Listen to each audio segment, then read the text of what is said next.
what you're about to see may be disturbing, is what they say.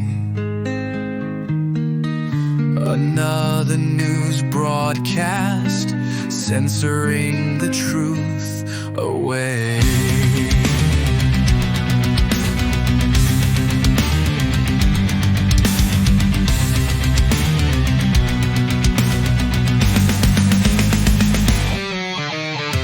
Only allowed to hear what they want you to hear. Pitter-patter, poking, thrusting, porpoise, puppet master has control, move as I say, believe what I believe. Silent indoctrination into your life.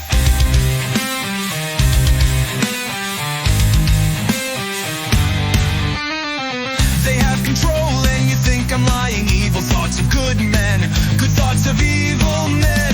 Life has become multiple choice, A, B, C, or D. Most people are stuck in the box and no escape. They control the people that don't question authority. What if a sort of